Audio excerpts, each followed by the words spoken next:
அம்மா, என்னை எதுக்கு இப்போ அவசரமாக வர சொன்னீங்க?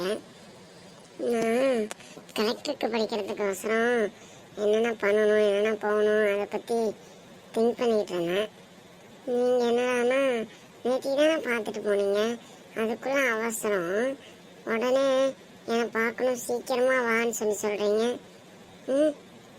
நம்ம பாட்டுக்கும் இப்படி வெளியே தெரிஞ்சிட்டு இருக்கிறத யாராவது பார்த்தாங்கன்னு வச்சுங்க, அவ்வளோதான் பார்த்துக்கோங்க. தேவையில்லாம அப்புறம் எங்கள் அம்மா கிட்ட சொல்லிடுவாங்க, இந்த மாதிரி ஒரு பொண்ணை கட்டி கொடுத்த இடத்துல இன்னொரு பொண்ணையும் கட்டி கொடுக்க போகிற, பரவாயில்ல அப்படின்னு அம்மா கிட்ட சொல்லிட்டாங்க அப்படின்னா அவ்வளோதான், அப்புறம் நமக்கு பெரிய பிரச்சனை ஆகிடும். அந்த மாதிரி ஒன்று நடந்தால் என்னை விட இந்த உலகத்தில் சந்தோஷமாக இருக்க ஆள் வேறு யாருமே இருக்க மாட்டாங்க தெரியுமா? ஏன்னா எனக்கு உன் கூடவே இருக்க தான் பிடிச்சிருக்கு. இருக்கும் ஏன் இருக்காது? என் கூடவே இருக்கதானே உங்களுக்கு பிடிக்கும். என் கூடவே இருக்கணும், என் உதட்ட கடிச்சிக்கிட்டே இருக்கணும், அப்புறம் முத்தம் கொடுத்துக்கிட்டே இருக்கணும், அதானே உங்கள் வேலை. தெரியும் நீங்கள் ரொம்ப கெட்ட மாமா. ஏய், யாரை பார்த்து கெட்ட மாமான்னு? நான் கவின், அதனால் என்னை கன்னிராசி. எல்லா பொண்ணுங்களும் என்னை பார்த்து தான் மயங்கி வருவாங்க. நீ தான் என்னமோ ரொம்ப பிகு பண்ணுற. உனக்கும் என்ன பிடிக்குன்னு தெரியும், ஆனால் நீ சொல்ல மாட்ற. நான் அவ்வளோதான், மற்றபடி ஒன்றும் இல்லை. சரி எதுக்கு கூப்பிட்டீங்க? சீக்கிரம் சொல்லுங்க, நான் உள்ள போகணும், எனக்கு வேலை நிறைய கிடக்கு. ஆமாம், இவ போய் அப்படியே வீட்டில் இருக்க எல்லா வேலையும் அப்படியே சுரட்டி செய்ய போகிறா. போடி, அத்தை தான் எல்லா வேலையும் பார்த்துக்கிட்டு இருக்காங்க. நீ என்னமோ வேலை செய்கிற மாதிரி நான் வேலை செய்யணும் அப்படின்ற. அது ஒன்றும் இல்லை, உங்கள் மாமன் அவன் தான் வீரா, அவன் ஏதோ நம்மளை பார்க்கணுமா, இது நம்ம 2 பேர்த்தையும் பார்க்கணும், அதனால் 2 பேரும் ஒரே இடத்துல இருங்க, நான் பார்க்குறேன், உங்கள்கிட்ட ஒரு முக்கியமான விஷயம் பேசணும் அப்படின்னு சொன்னான். அதனால தான் ஒன்று அப்படியே வர சொன்னேன். அவன் ஒரு மணி நேரத்துக்கு அப்புறமா தான் வர சொன்னான். நான் தான் கொஞ்சம் சீக்கிரமாக ஒன்று வர சொன்னேன். ஏன்னா எனக்கு தேவையானதெல்லாம் நான் எடுத்துக்கணும்ல, அதுக்கு தான் அவனை கொஞ்சம் சீக்கிரமாக வர சொன்னேன். எவ்வளோ அழகாக வந்திருக்க, என்னை பார்க்கணுன்னாவே உனக்கு எப்படி தான் இவ்வளோ அழகாக மேக்கப் பண்ணிட்டு வரேனே தெரிய மாட்டுது. செம்ம அழகாக இருக்க இசை. எவ்வளோ அழகு தெரியுமா இசை நீனு? அழகுன்னு சொல்லுவீங்க, அதுக்கப்புறம் முத்தம் கொடுப்பீங்க, அப்புறம் உதட்ட பிடிச்சி கடிப்பீங்க, அதானே?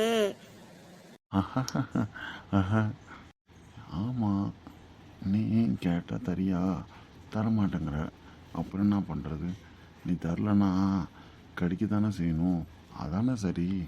இது சரி, கடிக்கிறதா? எனக்கு ஒரு மாதிரி இருக்கு கடிக்கிறது.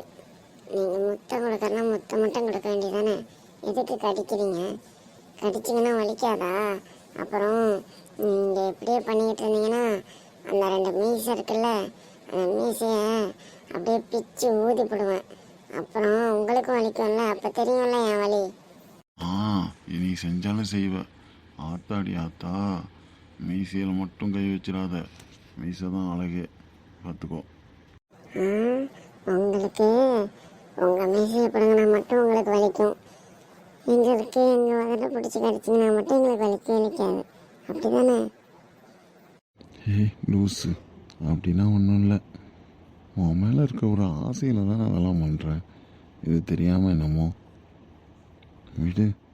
அதையே பற்றி பேசிகிட்டு இருந்தேன்னா நான் அப்புறம் திரும்ப உதட்ட பிடிச்சி கடிச்சிருவோம், பார்த்துக்கோ. மாமா இங்கே போங்க, நீங்கள் எப்போ பார்த்தாலும் இப்படியே அந்த நினப்பிலே இருக்கீங்க, போங்க. எந்த நினப்பில் செய்யிருக்கேன்? மாமா உன்னோட நினப்பில் தான் இருக்கேன். அதான் நீ தான் என்னமோ அந்த நினப்பில் இருக்கேன்னு சொல்கிற. அந்த நினப்புனா உங்களுக்கு தெரியாதாக்கும், அந்த நினப்பு அதான் என் உதட்ட பிடிச்சி கடிக்கிற நினப்பு, அந்த நினப்பிலே இருக்கீங்க. இந்த மாமாவுக்கு அறிவே இல்லை, மீசக்காரன். எனக்கு அறிவில்லை, எனக்கு அறிவு இருக்கிறதால தான் சீக்கிரமாக கிளம்பி வா அப்படின்னு சொல்லி 1 மணி நேரத்துக்கு முன்னாடி வர வச்சுருக்கேன். நீங்கள் இப்படியே பண்ணிட்டுருங்க. இதுக்கு மேலே நீங்கள் சொன்னீங்கன்னா எப்போவுமே நான் 1 மணி நேரத்துக்கு அப்புறமா தான் வருவேன். பாருங்கள், அப்போ தானே நீங்கள் தவிர்ப்பீங்க. சும்மா ஏய் இசை, அந்த மாதிரிலாம் பண்ணிக்கின்னே தொலைச்சிடாத. ஏதாவது முக்கியமான விஷயம் வர சொன்னோன்னா நீ அந்த நேரம் லைட்டாக வந்தீங்கன்னா எனக்கு சட்டுன்னு கோவம் வந்துடும். தெரியும்ல என் கோவத்தை பற்றி. உங்கள் கோவமா? உங்கள் கோவம்னா என் முந்தானியில் முடிஞ்சு வச்சுருக்கேன். அதை அவுக்கவே முடியாது. நீங்கள் என்னமோ கோவப்படுறீங்கன்னா உங்கள் கோவம்னா வேற யார்ட்டையே காட்டுங்க. இந்த இசைகிட்ட மட்டும் காட்டாதீங்க. தெரியும் இந்த இசை யாருன்னு. தெரியும் தெரியும். உனக்கு கும்பு, கராத்தே, அப்புறம் என்னென்னமோ தெரியும்னு சொன்னல. இதெல்லாம் வச்சு நான் அடிச்சு விட மாட்டேன். அதனால் உங்ககிட்ட கொஞ்சம் பார்த்து தான் இருக்கணும். அந்த பயம் இருக்கட்டும்.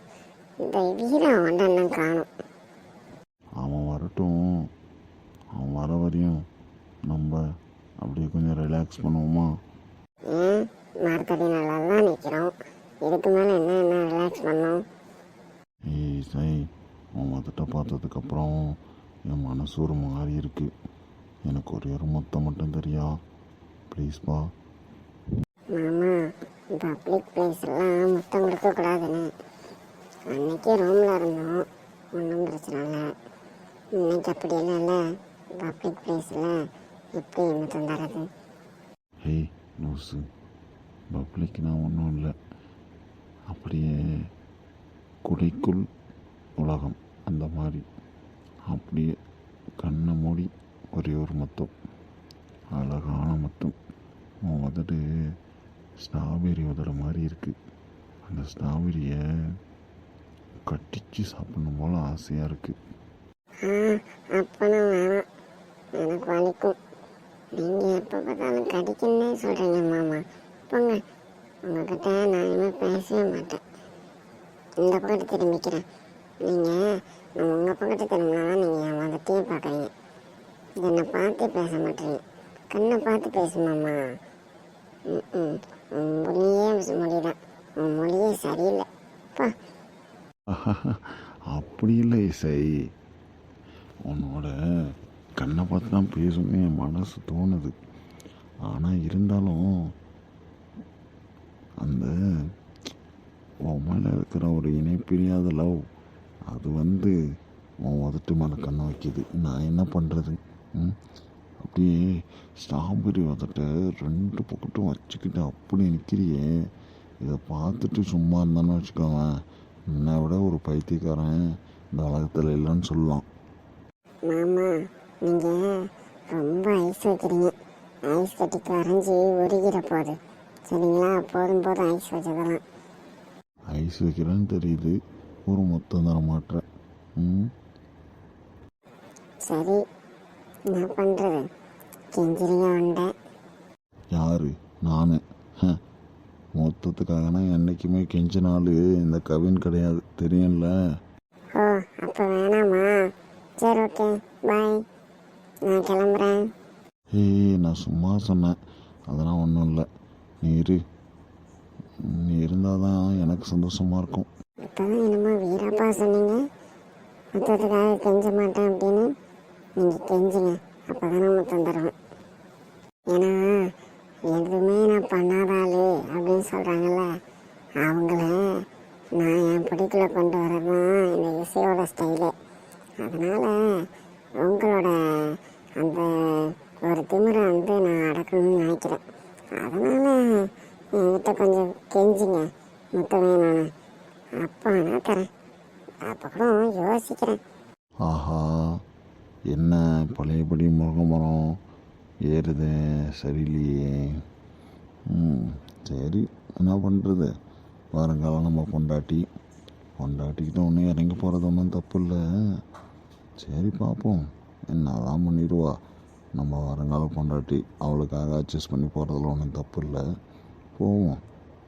ஏன்னா பொண்டாட்டியை நம்பினவங்க என்றைக்குமே கெட்டு போனதான் சரித்திரமே இல்லை. பொண்டாட்டியை நம்புறது ஒன்றும் தப்பு இல்லைல்ல. டேய் கவின், உன் நிலமை ஒரு கிஸ்ஸுக்காக எந்த அளவுக்கு போக போடுறா. விளங்கிரும். என்ன யோசிக்கிட்டே இருக்கீங்க? வாய்க்குள்ள நம்ம முனைகிட்டே இருக்கீங்க, என்னாச்சு? அதெல்லாம் ஒன்றும் இல்லை, சும்மாதான். நான் என்ன நினச்சிக்கிட்டேன், இப்படி இருந்தாலும் இன்னைக்கு உன் பின்னாடி இப்படி அலையிறனே அப்படின்னு. நான் கெத்தாக இருந்தேன், என்ன சாவி போட்டு திருவுற மாதிரி ஆக்கிட்டேன். இப்போ நான் ஒரு பொம்மை உன் கையில், அப்படி தானே? இந்த பக்கத்தில் இழுத்தாலும் வருவேன், அந்த பக்கத்தில் இழுத்தாலும் வருவேன். நீங்கள் அந்த பக்கத்தில் இருக்க வேணாமாம்மா, நீங்கள் என் பக்கமாகவே இருங்க போதும். ஏன்னா நீங்கள் தான் எனக்கு உசுறு. இந்த கவினை எனக்கு அவ்வளோ பிடிக்கும், தெரியும் தானே உனக்கு? பிடிக்கும்னு சொல்கிறியே தவிர பிடிக்கிறதுக்கு உண்டான ஒரு யாத்தாச்சும் எதுவும் காட்ட மாட்டேறியே. எப்போ பார்த்தாலும் பிடிக்கும்னு சொன்னால் மட்டும் போதுமா? வேற என்ன பண்ணணும்? நான் தான் நீங்கள் கேட்குறதெல்லாம் மொத்தம் எல்லாம் தரேன், இதுக்கு மேலே என்ன? நீங்கள் வேணால் கெஞ்சுங்க, கண்டிப்பாக தரேன். ஆனால் இன்றைக்கெல்லாம் கண்டிப்பாக நானாக வந்து தந்துடுவோன்னு நினச்சி கூட பார்த்துறாதீங்க, அது நடக்கவே நடக்காது. பாடுறா. சரி, உங்ககிட்ட தானே. அத்தா, இசை, என் தங்கமே, என் செல்லமே, என் பட்டே, என் அமுலே,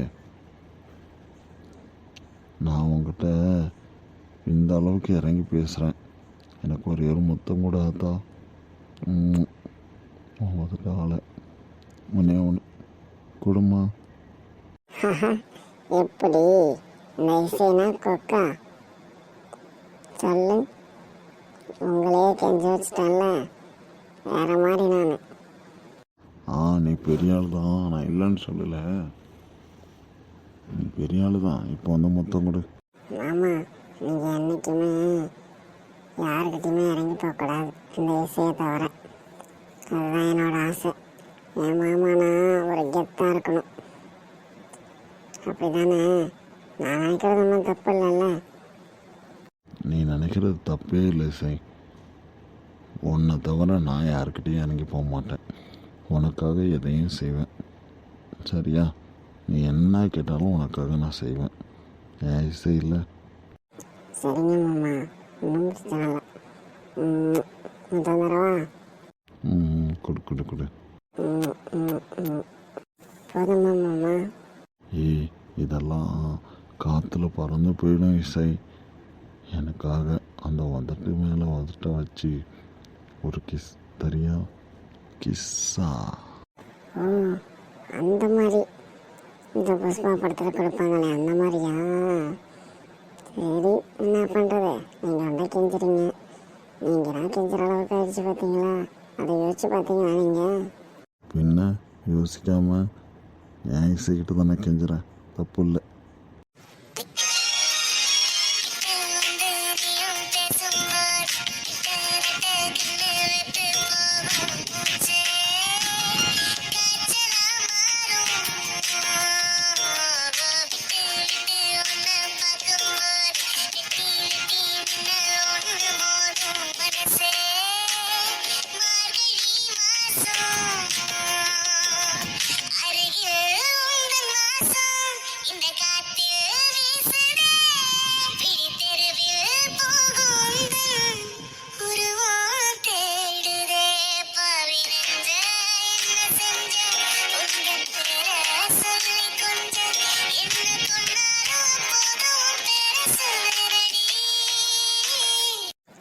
மாமா,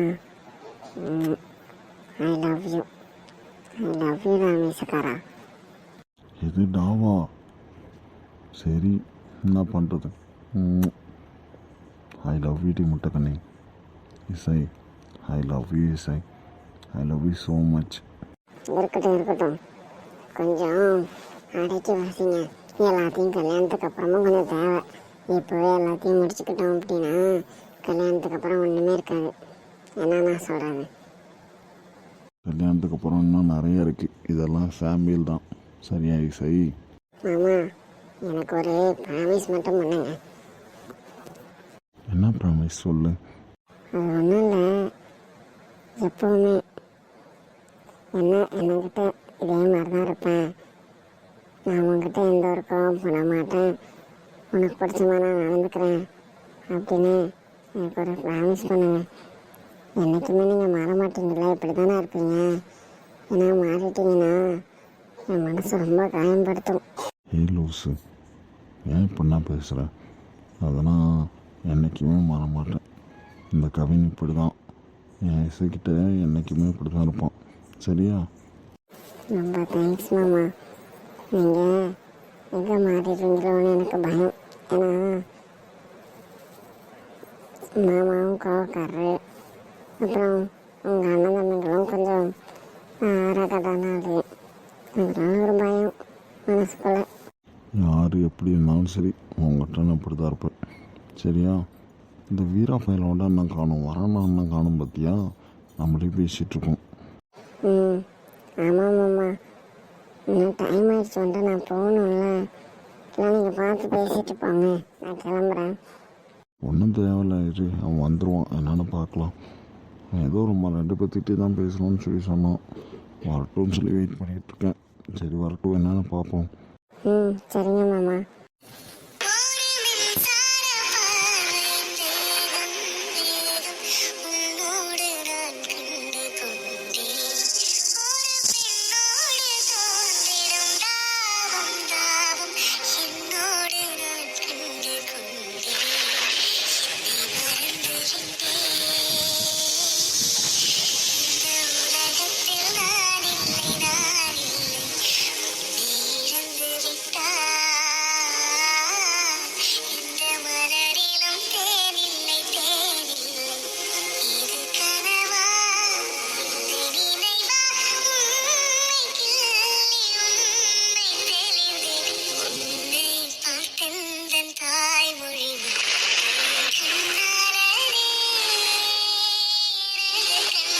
இதோ வீரா வந்துட்டான்.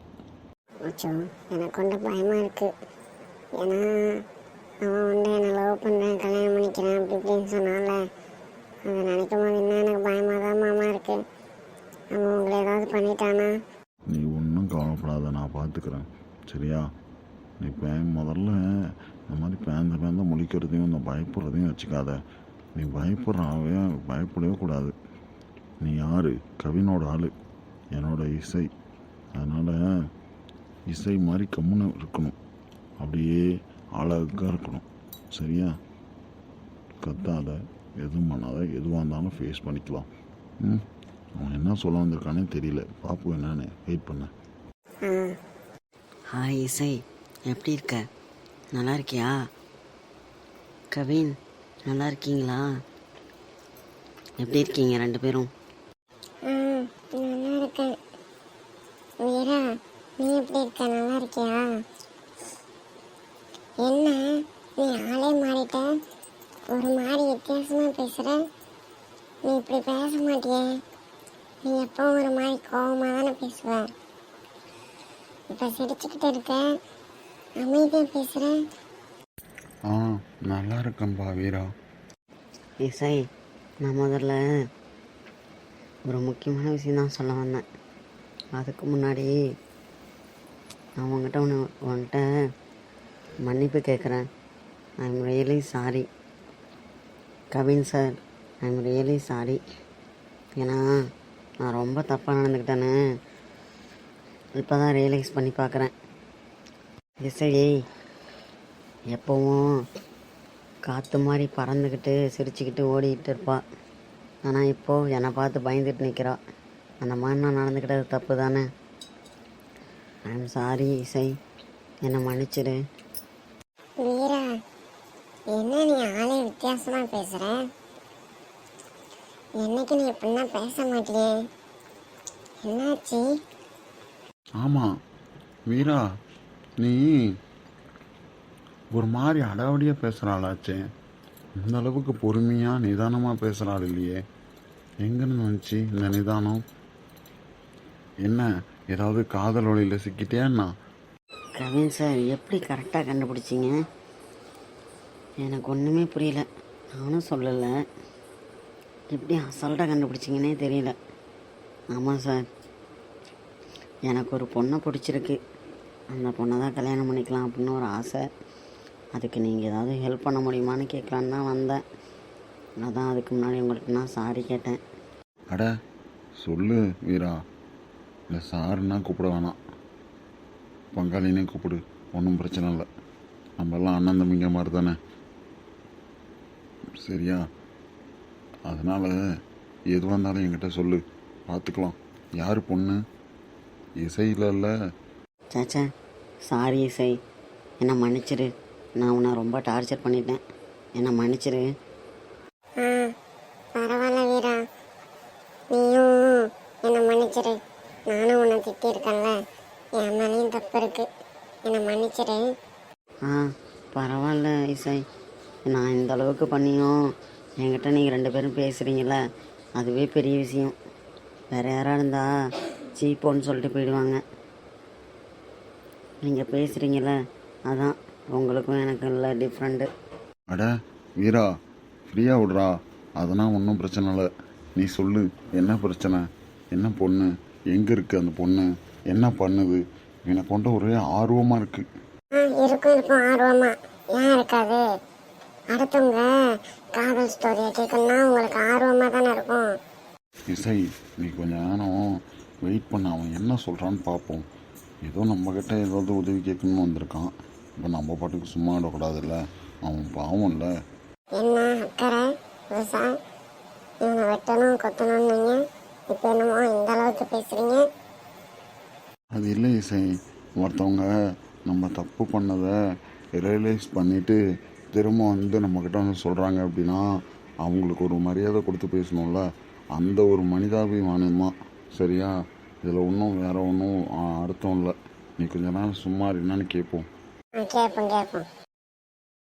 அது ஒன்றும் இல்லை கவின் பங்காளி, பொண்ணு வந்து என்னோடய விவசாய நிலத்துக்கு மண் டெஸ்ட் எடுக்கிறதுக்கோசரம் வந்துச்சு.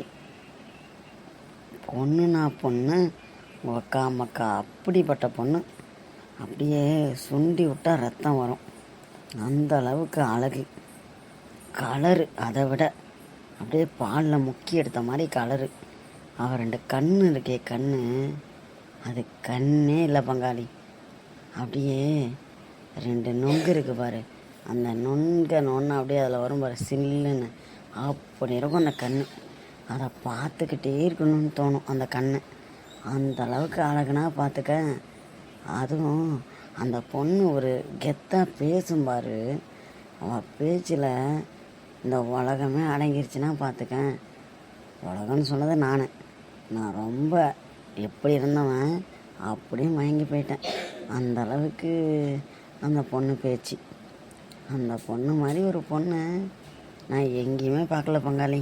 நீங்கன்னா பார்த்தீங்கன்னா வச்சுங்களேன், அவ்வளோதான்.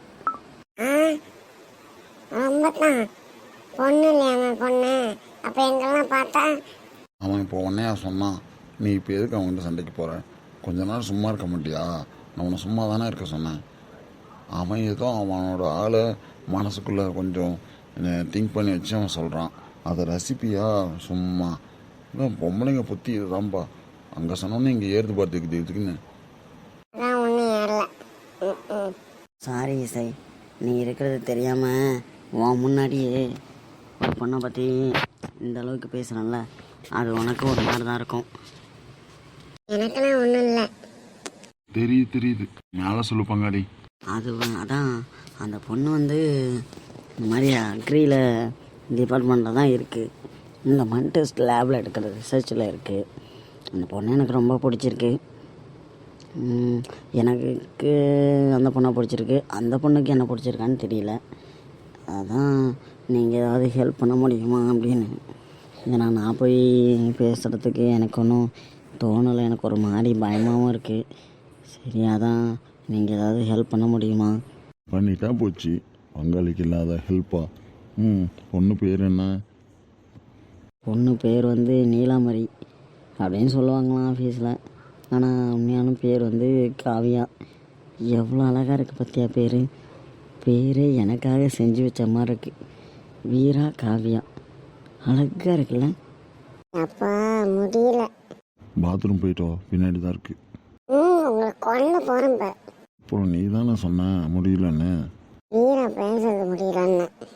ம். சும்மா இரு. காவியா எனக்கு தெரிஞ்ச பொண்ணு தான். அப்பா அம்மா இல்லை, ஒரு தாத்தா மட்டும்தான் இருக்கார்.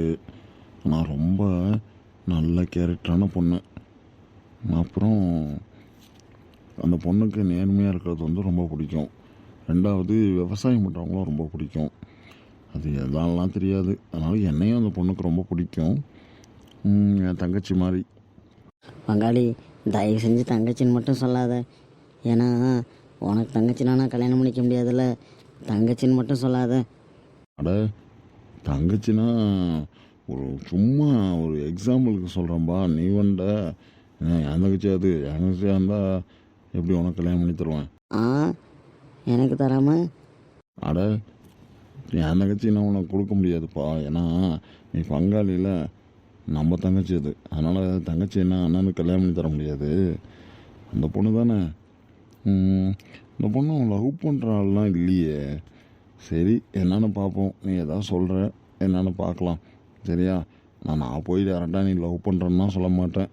ஏதோ உங்கள் லவ் பிக்கப் ஆகிறதுக்கு ஏதாவது சும்மா தூண்டுதலாக இருக்கேன். நீ வந்து அதை வச்சு கொஞ்சம் பிக்கப் பண்ணிக்கி. சரியா? எல்லோரும் ஒன்றா லவ் பண்ணுவோம். ரொம்ப தேங்க்ஸ் பங்காளி. நீ இந்த அளவுக்கு ஹெல்ப் பண்ணணும்னு நான் நினைக்கல. உன்கிட்ட போய் நான் இந்த அளவுக்கு அடாவடியாக நடந்துக்கிட்டேன் பாரு. சே, அதை நினைக்கும் போது எனக்கு ரொம்ப கஷ்டமாக இருக்குது. விடு பங்காளி, போனதை பற்றிலாம் பேசவே கூடாது. விடு, ஃப்ரீயாக விடு, பார்த்துக்கலாம். சரி பங்காளி, இப்போ நான் வந்த வேலை முடிஞ்சிச்சு. நீ ஏதாவது பார்த்து ஹெல்ப் பண்ண, எதுவாக இருந்தாலும் எனக்கு அப்டேட் பண்ணு. என் நம்பரு தான். சரியா? பார்த்துட்டு எனக்கு டெக்ஸ்ட் பண்ணு, நான் உனக்கு என்னென்னு சொல்கிறேன். சரி வீரா. அப்புறம் உங்கள் அம்மா எப்படி இந்த கல்யாணத்துக்கு ஒத்துக்கிட்டாங்களா? அதை ஏன் கேட்குற பங்காளி, பெரிய பஞ்சாயத்து. எங்கள் அம்மாவுக்கு வந்து இசையை தான் கல்யாணம் பண்ணோம். இசை வீட்டில் இருக்கிற சொத்தெல்லாம் நான் பிடிங்கிட்டு போனோம். எனக்கு வந்து சொத்தே அவங்க கொடுக்கல. அதனால் எனக்கு ஒன்றை வச்சு தான் சொத்தெல்லாம் வாங்கணும். அப்படி இப்படின்னு பெரிய பஞ்சாயத்து. டெய்லியும் பிரச்சனை மேலே. அதனால தான் நான் வீட்டை விட்டு வெளியே வந்துட்டேன். இப்போ தோட்டத்தில் தான் தங்கியிருக்கேன். அட, என்ன பங்காளி தோட்டத்தில் தங்கியிருக்கன்ற? சரி வா, நம்ம வீட்டுக்கு போகலாம். நம்ம வீட்டில் இருந்துட்டு அதுக்கப்புறம் பார்த்துக்கலாம். அம்மா நேரத்துக்கு அப்புறம் போகலாம். வா, அம்மா நம்ம வீட்டுக்கு போகலாம். பங்காளி, நீ இந்த அளவுக்கு நல்ல மனுஷனாயா? இப்போ சொன்ன ஒத்த வார்த்தையில் வா வீட்டுக்கு போகலான்னு சொல்கிறதுனா பெரிய மனசு வேணும். நான் இன்னொரு நாளைக்கு வரேன்யா. நான் அப்புறம் கொஞ்சம் வேலை இருக்குது, அதனால் போய் என்ன எவ்வளோன்னு பார்க்குறேன். சரியா?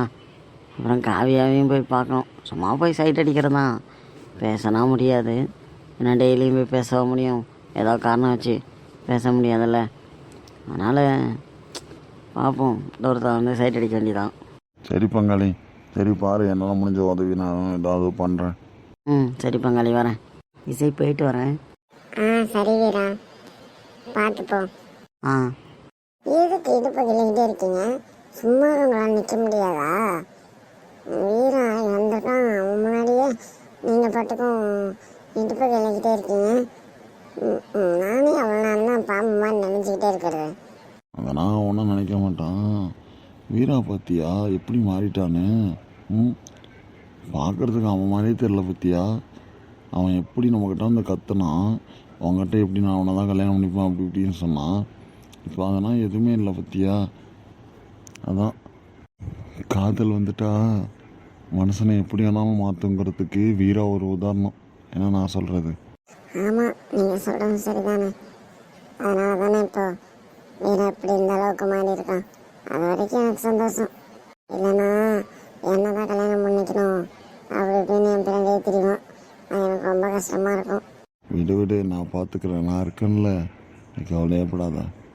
சரிங்க மாமா. சரி, நான் கிளம்புறேன் மாமா. சரிம்மா. சரி பாரு, நானும் போயிட்டு அந்த காவியை நானும் பார்க்குறேன்.